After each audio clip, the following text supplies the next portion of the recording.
आप सभी का स्वागत है निरोगम में। निरोगी रहें आप, यही कामना हम करते हैं।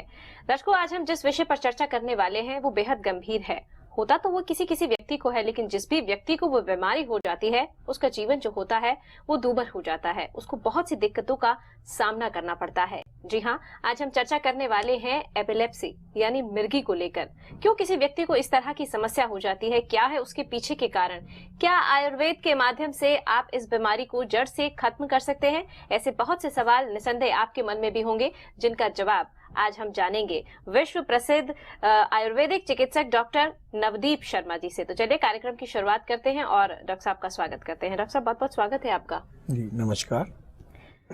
डॉक्टर साहब, सबसे पहले तो जानना चाहेंगे क्या होती है मिर्गी?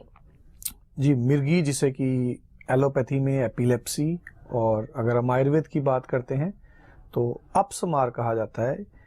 एक ऐसा रोग है जिसमें व्यक्ति कुछ समय के लिए चेतना से अलुप्त हो जाता है। उसकी जो चेतना है वो नहीं रहती है। व्यक्ति को कुछ सेकंड से लेकर के कुछ मिनट्स तक नहीं पता चलता है कि वो कहाँ है, वो क्या कर रहा है, और उस दौरान उसकी बॉडी का एक पार्ट या मल्टीपल पार्ट्स इनवॉलंटरी मूव करते हैं। इसमें कुछ पेशेंट्स में मुंह से कुछ सेक्रीशंस भी बाहर आती हैं और कुछ में नहीं भी आती हैं। कई प्रकार की अलग अलग तरह की सीजर्स हो सकती हैं। ये जो सीजर्स हैं, जो जिन्हें फिट्स भी बोल दिया जाता है, जिन्हें झटके भी बोल दिया जाता है। एक्सट्रीम केसेस में एक दिन में बहुत झटके हो सकते हैं, माइल्ड केसेस में कुछ दिनों के गैप पे, और कुछ केसेस में एक एक दो साल के बाद भी ऐसा सीजर आ सकता है। तो ये सारे के सारे केसेस अपस्मार के अंतर्गत आ जाते हैं। हाँ, अगर हम बात करें तो ये एपिलेप्टिक सीजर्स भी हो सकते हैं और नॉन एपिलेप्टिक सीजर्स भी हो सकते हैं। दोनों का ही समावेश आयुर्वेद में वर्णित अपस्मार के अंतर्गत किया जा सकता है। डॉक्टर साहब, ये तो हमने जाना कि मिर्गी क्या होती है एपिलेप्सी, लेकिन इसके पीछे का कारण जानना भी बेहद जरूरी हो जाता है। देखिए, जब हम एपिलेप्सी की बात करते हैं, अपस्मार की बात करते हैं, तो दो प्रकार के मुख्यतः जो केसेस हैं वो देखने में आते हैं। पहले वो जिनके केस में ब्रेन की एनाटॉमी के अंदर किसी प्रकार की कोई प्रॉब्लम नहीं होती है, अर्थात वो केसेस जो जब अपना एमआरआई स्कैन करवाते हैं तो एमआरआई के हिसाब से उनका ब्रेन परफेक्टली वैसा ही होता है जैसा कि एक नॉर्मल इंसान का। तो एनाटॉमिकली, या हम कह सकते हैं कि ब्रेन की बनावट के तौर पे उनके अंदर कोई भी प्रॉब्लम सामने नहीं आती है। ऐसे केसेस में जो रीजन रहता है सीजर्स का, वो अलग अलग प्रकार के न्यूरोट्रांसमीटर्स का इम्बैलेंस होता है। एक्चुअली होता क्या है कि जो हमारा ब्रेन है, ब्रेन में नर्व सेल्स होते हैं। जो नर्व सेल्स हैं आगे, वो एक सेल से दूसरे सेल तक जब सिग्नल भेजना होता है तो एक केमिकल है जिसे न्यूरोट्रांसमीटर बोलते हैं, जो एक सेल से दूसरे सेल तक उस सिग्नल को लेकर के जाता है। हर वक्त हर सेकंड हमारा ब्रेन बहुत से सिग्नल्स भेज रहा है और उसी के कारण हम सब कुछ कर पा रहे हैं। जब वो न्यूरोट्रांसमीटर्स का इम्बैलेंस हो जाता है तो भी सीजर्स आ सकते हैं। ये वो सीजर्स हैं जिसमें एनाटॉमिकली किसी भी प्रकार का कोई दोष नजर नहीं आता है पेशेंट में। वहीं दूसरी जगह पर बहुत से केसेस ऐसे होते हैं जिनमें ग्लायोसिस हो सकता है, किसी प्रकार का डेवलपमेंटल एबनॉर्मेलिटी हो सकती है, और इस प्रकार के अन्य कारण हो सकते हैं जिसमें जब एमआरआई करवाई जाती है तो उस एमआरआई में ब्रेन में प्रॉब्लम नजर आती है और उसी कारण से व्यक्ति को जो है वो सीजर्स आ रहे होते हैं। जी डॉक्टर साहब, और भी बहुत सारी जानकारी आप इस विषय पर आपसे हम जानेंगे, लेकिन फिलहाल एक कॉलर जो है वो हमारे साथ जुड़ चुके हैं। जसपाल जी हैं कुरुक्षेत्र से। जी जसपाल जी, आपका स्वागत है, बताएं अपनी प्रॉब्लम। जी नमस्कार डॉक्टर साहब। नमस्कार जी। जी मैं जसपाल बात कर रहा हूँ कुरुक्षेत्र से। जी एक्चुअली हमारा पेशेंट है जो कि मेरा भतीजा है, 3 साल की उम्र है उसकी, और अभी 2 साल से उसको जो प्रॉब्लम है एपिलेप्सी की वो आ रही है, क्योंकि हमें हफ्ते में या 15 दिन में 1-2 बार प्रॉब्लम उसको आ जाती है। जी। और एलोपैथी मेडिसिन हम ले रहे हैं पर अभी तक हमें कोई रिजल्ट उसका मिला नहीं है, और रिपोर्ट्स भी नॉर्मल आ रही हैं बच्चे की। जसपाल जी, बिल्कुल भी घबराने की आवश्यकता नहीं है। देखिए, जैसा कि आपने बताया कि उसकी रिपोर्ट्स बच्चे की नॉर्मल आ रही हैं, तो इसका मतलब है कि बच्चे के केस में एनाटॉमिकली कोई प्रॉब्लम नहीं है। डेफिनेटली न्यूरोट्रांसमीटर लेवल पे प्रॉब्लम जरूर होगी जिसके कारण से सीजर्स आ रहे हैं, लेकिन ब्रेन की एनाटॉमी परफेक्ट है। इसका मतलब है कि अगर प्रॉपर तरीके से उपचार किया जाता है और उस न्यूरोट्रांसमीटर के इम्बैलेंस को हम दूर कर पाते हैं तो निश्चित ही तौर पे जो सीजर्स हैं वो ठीक होंगे। और जो सबसे अच्छा लाभ इसमें आयुर्वेद में मिलता है वो ये मिलता है कि जब हम आयुर्वेद से चिकित्सा करते हैं तो जिस प्रकार से आज आपका जो भतीजा है वो मेडिसिन ले रहा होगा एलोपैथिक, उसमें बहुत सी मेडिसिन सोडियम वेल्पोरेट वगैरह इस प्रकार की होती हैं जिससे व्यक्ति माइल्ड सिडेशन में रहता है, उसका एक्टिवनेस लेवल थोड़ा सा कम होता है। वहीं जब हम आयुर्वेद से उसका उपचार करेंगे तो किसी भी प्रकार की सुलाने वाली दवाइयां उसको नहीं दी जाएंगी, उसका एक्टिविटी लेवल नॉर्मल रहेगा। यहाँ जो महत्वपूर्ण बात याद रखने वाली वो ये है, क्योंकि वो एलोपैथिक मेडिसिन ले रहा है इसलिए एकदम से उसकी एलोपैथिक मेडिसिन बंद नहीं करवाई जाएंगी, धीरे धीरे उन्हें टेपर डाउन किया जाएगा जैसे जैसे वो आयुर्वेद के माध्यम से इम्प्रूव कर सके। तो आप जसपाल जी उसकी जो डिटेल्स हैं, जो रिपोर्ट्स हैं, वो प्लीज हमें फॉरवर्ड कीजिए ताकि अगर हमें किसी भी प्रकार का चिकित्सा करना है तो सबसे पहले प्रॉपर केस स्टडी हो सके और उसके बाद ही हम किसी प्रकार के ट्रीटमेंट में प्रोसीड करें। जी, तो इसमें कितने टाइम तक जो बच्चे हैं वो रिकवर कर जाते हैं आपके देखिए, ट्रीटमेंट से? हाँ, जहां तक रिकवरी का सवाल है जसपाल जी, ये पेस टू पेस वेरी करता है, लेकिन जो साइंस ऑफ रिकवरी है दैट इज, अब रिकवरी क्या है एक सीजर्स वाले बच्चे में, that frequency as well as severity of seizures, अर्थात सीजर कितनी दिन के बाद हो रहा है, दूसरा सीजर कितना गंभीर हो रहा है, उन दोनों ही चीजों में रिकवरी आनी चाहिए जो कि जनरली मेजोरिटी केसेस में फर्स्ट मंथ से देखने को मिल जाती है। जी जसपाल जी, उम्मीद करते हैं आपको आपकी समस्या का समाधान मिल गया होगा। अधिक जानकारी आप संस्थान से जुड़कर भी प्राप्त कर सकते हैं। डॉक्टर साहब, यहाँ पर जैसे कि हमारे लास्ट पेशेंट थे, इन्होंने बताया कि ये एलोपैथिक दवाइयों का भी सेवन करते हैं, तो क्या एलोपैथिक दवाइयों को बंद कर देना चाहिए जब हम आयुर्वेदिक दवाइयों का सेवन करें तो? जी, ये एक बिल्कुल गलत मेथड है जो बहुत से आयुर्वेदिक ट्रीटमेंट प्रोवाइडर्स गाइड कर देते हैं पेशेंट को। अक्सर होता क्या है, अगर आज एक पेशेंट आयुर्वेदिक डॉक्टर के पास आता है तो वो एलोपैथी की बुराई करता है, अगर एक पेशेंट एलोपैथिक डॉक्टर के पास आता है तो आयुर्वेद की बुराई करने लग जाते हैं, जबकि एलोपैथी का अपना महत्व है, आयुर्वेद का अपना महत्व है। अगर तो एक पेशेंट इस प्रकार का पेशेंट है जिसने आज एलोपैथिक ट्रीटमेंट शुरू नहीं किया और वो आयुर्वेद के माध्यम से अपना इलाज करवाना चाहता है, तो पूरी तरह से आयुर्वेद इमीडिएट रिकवरी भी प्रोवाइड कर सकता है और उसको एलोपैथिक इलाज शुरू करवाने की कोई आवश्यकता नहीं है। परंतु अगर एक व्यक्ति एलोपैथिक इलाज करवा रहा है, अब उसके ब्रेन को एक आदत है उन मेडिसिन को रेगुलरली लेने की, अगर उन मेडिसिन को एकदम से विड्रॉ कर दिया जाएगा तो वो विड्रॉल के कारण बहुत से सीजर्स पेशेंट में आएंगे जो कि पेशेंट के लिए बहुत रिस्की हो सकते हैं। इसीलिए जब भी कभी आयुर्वेदिक ट्रीटमेंट स्टार्ट करवाना चाहिए, एलोपैथिक ट्रीटमेंट को स्टार्टिंग वाली फेज में बंद नहीं करना चाहिए। जैसे जैसे मेडिसिन के साथ जो पेशेंट है वो रिकवर करता चला जाए, वैसे वैसे एलोपैथिक मेडिसिन को टेपर डाउन करना चाहिए, तब जो पेशेंट है वो बहुत ही अच्छा रिकवर हो पाता है। बिल्कुल दर्शकों, अगर आप भी इस तरह की समस्या से जूझ रहे हैं या आपका कोई अपना इस तरह की समस्या को लेकर जीवन व्यतीत कर रहा है तो बहुत दूभर हो जाता है उस व्यक्ति के लिए जीवन जीना। तो इसलिए बेहतर रहता है कि आप सही दिशा में प्रयास करें, सही उपचार उसको प्रदान करें। उसके लिए आप संस्थान से जुड़ सकते हैं। टीवी स्क्रीन पर नंबर आपके फ्लैश हो रहे हैं। डॉक्टर साहब, आप जानना चाहेंगे, कई बार ऐसा होता है कि लोग सोचते हैं कि इसको पता नहीं क्या प्रॉब्लम हो गई है, इस तरह की डिजीज अगर किसी व्यक्ति को हो जाती है, अन्य चक्रों में वो पड़ जाते हैं, तो ऐसी स्थिति में क्या व्यक्ति कर सकता है? देखिए, अगर हम माइथोलॉजिकली चलते हैं, अगर हम आयुर्वेद के ग्रंथों के हिसाब से भी चलते हैं, तो एक पर्टिकुलर श्लोक का एक पार्ट आता है, प्रघर्षण देव गुरु द्विजा नाम, अर्थात किसी पूर्ण गुरु की तिरस्कृति करना। तो डेफिनेटली माइथोलॉजिकली ये रीजंस में से एक है एपिलेप्सी के। तो माइथोलॉजिकली अगर हम चलें तो आयुर्वेद में भी ऐसे इंस्टेंसेस आते हैं जहाँ की ऐसे रीजंस दिए जाते हैं। भूतोन्माद आ जाता है, देन अपसमार में भी भूतज जन्य अपसमार आ जाता है, लेकिन कहीं पर भी आयुर्वेद में ये नहीं लिखा गया कि उसके ट्रीटमेंट के लिए आप अलग अलग ऐसे माध्यमों का इस्तेमाल करें जो कि नॉन साइंटिफिक है। रीजंस बहुत से दिए गए हैं लेकिन उनका ट्रीटमेंट आयुर्वेद में पूरी तरह से साइंटिफिक दिया गया है। चिकित्सा की जब हम बात करते हैं तो 3 प्रकार की चिकित्सा शास्त्रों में बताई गई है, देवपाशे चिकित्सा, युक्तिव्यपाश्य चिकित्सा एवं सत्वावर्ज्य चिकित्सा।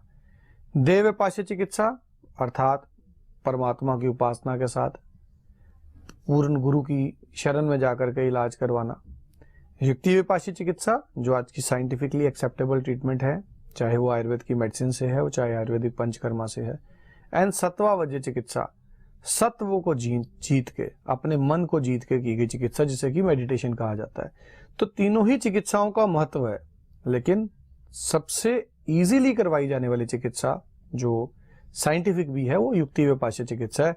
इसीलिए हमें प्रयास करना चाहिए कि अगर हम प्रभु की उपासना करें, जो इष्ट माने गए हैं एपिलेप्सिक सीजर्स के लिए, कि अगर उपासना करनी है, जिनकी उपासना का सबसे अधिक लाभ है वो शिव हैं, अगर भगवान शिव की आराधना की जाए तो शास्त्रों के अनुसार एपिलेप्सी में बहुत अधिक लाभ मिलता है।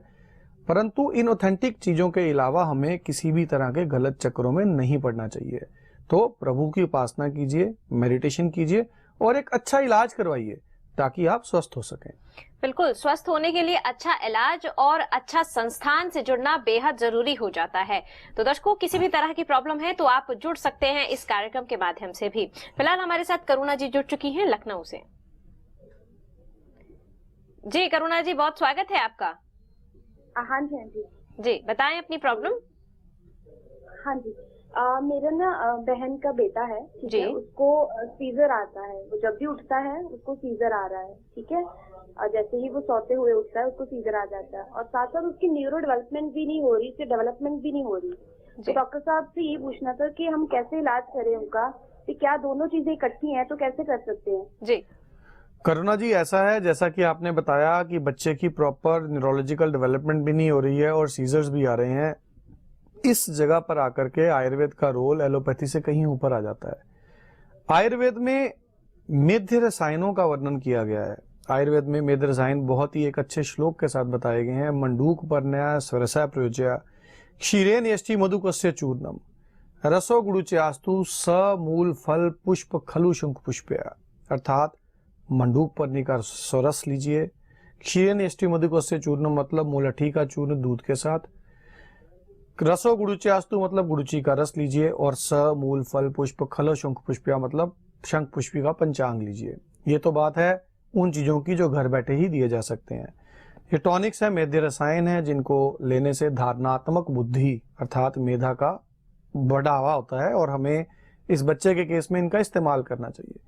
इसी के साथ साथ जैसा कि आप बता रहे हैं सीजर्स हैं, क्योंकि आयुर्वेद में जब हम अपस्मार की चिकित्सा की बात करते हैं, एपिलेप्टिक ट्रीटमेंट की बात करते हैं, तो वायु नाशक चिकित्सा की जाती है, वायु को नियमित करने वाली चिकित्सा की जाती है। जितना भी वायु को शमन करने वाली चिकित्सा हम करते हैं उतना ही ब्रेन की डेवलपमेंट अधिक होती है।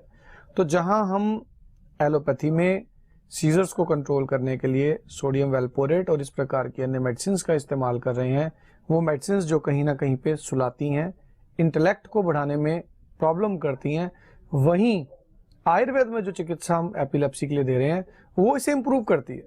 तो ऐसे बच्चे में अगर हम आयुर्वेदिक ट्रीटमेंट करते हैं तो ना सिर्फ उसके सीजर्स घटेंगे बल्कि उसके साथ साथ उसका इंटेलेक्ट ऑटोमेटिकली डेवलप करता चला जाएगा। जी डॉक्टर साहब, क्या कुछ स्थितियां भी ऐसी होती हैं कि इस स्थिति के अंदर व्यक्ति को दौरा पड़ सकता है, या जरूरी ही है कि इस स्थिति में व्यक्ति को दौरा पड़ेगा ही? देखिए, जब एक व्यक्ति की हम ध्यान से स्टडी करते हैं किसी भी एपिलेप्टिक पेशेंट की, तो ये देखा जाता है और आयुर्वेद में भी वर्णित है कि चंद्रमा पूर्णमासी का दिन, अमावस्या का दिन, चांद के घटने बढ़ने के पैटर्न के साथ, लूनर चेंजेस के साथ बहुत लोगों के सीजर्स जुड़े हुए पाए जाते हैं। कुछ लोगों को अमावस्या के दिन ज्यादा सीजर्स आते हैं, कुछ लोगों को पूर्णमासी के दिन ज्यादा सीजर्स आते हैं। इसी प्रकार से ये तो एक बदलाव हो गया। इसी प्रकार से कुछ लोगों को रात में ज्यादा सीजर्स आते हैं, कुछ लोगों को दिन में ज्यादा सीजर्स आते हैं, कुछ लोगों को सोए हुई अवस्था में ज्यादा सीजर्स आते हैं। तो अलग अलग लोगों के सीजर्स का अलग अलग पैटर्न होता है। इसीलिए ही जब ईईजी भी करवाई जाती है, जो कि एक निर्धारण करने वाला टेस्ट है इसका, तो स्लीप ईईजी का अलग महत्व है, अवेक ईईजी का अलग महत्व है। तो हाँ, बिल्कुल जो सीजर्स हैं उन्हें बहुत बार जोड़ करके देखा जा सकता है कुछ पर्टिकुलर कंडीशंस के साथ। बिल्कुल दर्शकों, अगर कोई भी समस्या आपको घेरे हुए है, आप उसे दूर करना चाहते हैं, या एपिलेप्सी की समस्या आपको या आपके किसी अपने को है, तो उसके लिए आप संस्थान से अवश्य जुड़े, क्योंकि संस्थान के माध्यम से आप उस रोग को आयुर्वेद के सहारे दूर कर सकते हैं और जड़ से समाप्त कर सकते हैं। डॉक्टर साहब, जब भी हम आयुर्वेद की बात करते हैं तो रोगों के बारे में कहा जाता है कि रोग जो है वो जड़ से समाप्त हो जाते हैं, तो क्या इस तरह की समस्या भी जड़ से समाप्त हो सकती है? जी देखिए, आयुर्वेद का अगर हम बेस की बात करते हैं तो आयुषो वेद आयुर्वेदा, अर्थात आयु का वेद है आयुर्वेद। जी। और आयुर्वेद में जब भी हम कभी एक रोग के इलाज की बात करते हैं तो उसी चिकित्सा को अच्छा माना जाता है जिसे वो अपुनर्भव हो, अर्थात एक बार ठीक होने के बाद वो दोबारा ना हो। सबसे अच्छी बात सीजर्स के केस में, एपिलेप्सी के केस में, अपस्मार के केस में है ही ये कि आयुर्वेद से जब इस रोग का इलाज किया जाता है तो जो शॉर्ट टर्म एक मोटिव है ट्रीटमेंट का, सीजर्स की फ्रीक्वेंसी और सीजर्स की सिवेरिटी को घटाना, सीजर्स को रोकना, उसके साथ साथ जो लॉन्ग टर्म हमारा मोटिव है ट्रीटमेंट का कि जो रोग है वो समूल नाश हो सके, ये दोनों के दोनों मोटिव में हम सक्षम हो पाते हैं। और यहाँ पे जो एक इम्पॉर्टेंट बात यहाँ बताने वाली और है वो है घृत सेवन, घी का सेवन। आयुर्वेद में मेजोरिटी जो मेडिसिन हैं अपस्मार के लिए उनका बेस घी है। घी जिससे कि आज के युग में हमें नफरत करनी सिखाई जाती है। आज किसी भी डाइटिशियन के पास चले जाइए, किसी भी प्रकार का डाइट प्लान ले लीजिए, किसी भी डॉक्टर की सलाह ले लीजिए, सबसे पहले आप घी कितना लेते हैं, आपके घी पे सवाल लगा दिए जाते हैं और घी को बंद कर दिया जाता है। तो घी बहुत सी चीजों के लिए जरूरी है।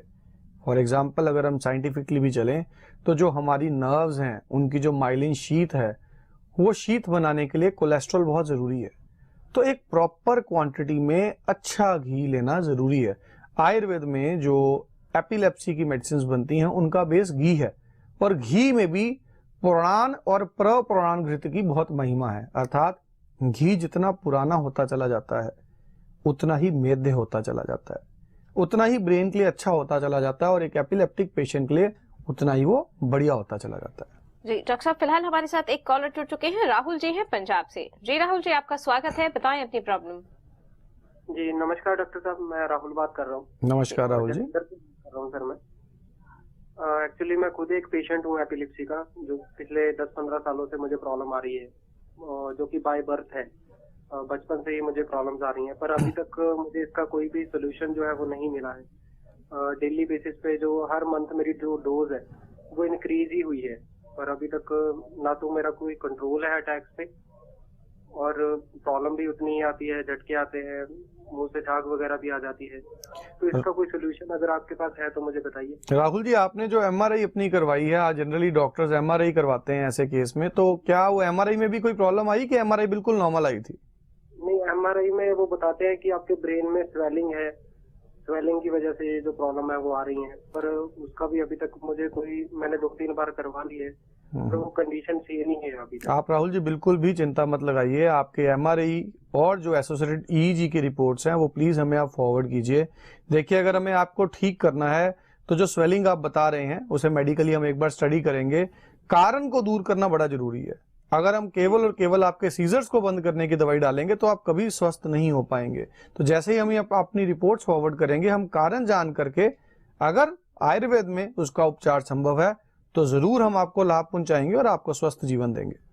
जी जरूर, धन्यवाद सर। पर मैं आपसे मिलना चाहूंगा तो मैं कहाँ मिल सकता हूँ आपको? राहुल जी, उसके लिए रेगुलरली मेरी ओपीडीज दुनिया भर में ऑर्गेनाइज की जाती हैं। जो ओपीडीज का करिकुलम है वो आप हमारी हेल्पलाइन नंबर पे कॉल करके ले सकते हैं। राहुल जी जी, अधिक जानकारी आप संस्थान से जुड़कर भी प्राप्त कर सकते हैं। फिलहाल वक्त हो गया है आप सभी से विदा लेने का, लेकिन जाने से पहले डॉक्टर साहब आप कुछ कहना चाहें दर्शकों को एपिलेप्सी के बारे में? देखिए, मैं यही कहना चाहूंगा, जैसा कि मैंने मेद्य रसायन के बारे में बताया, मेद्य रसायन बहुत इजीली अवेलेबल है। चाहे हम एपिलेप्टिक हैं या नहीं हैं, हम सबको मेद्य रसायन का सेवन अवश्य करना चाहिए। जी, फिलहाल आप सभी से इजाजत लेना चाहेंगे, लेकिन जाने से पहले धन्यवाद देंगे डॉक्टर साहब का। डॉक्टर साहब बहुत बहुत धन्यवाद कार्यक्रम में जुड़ने के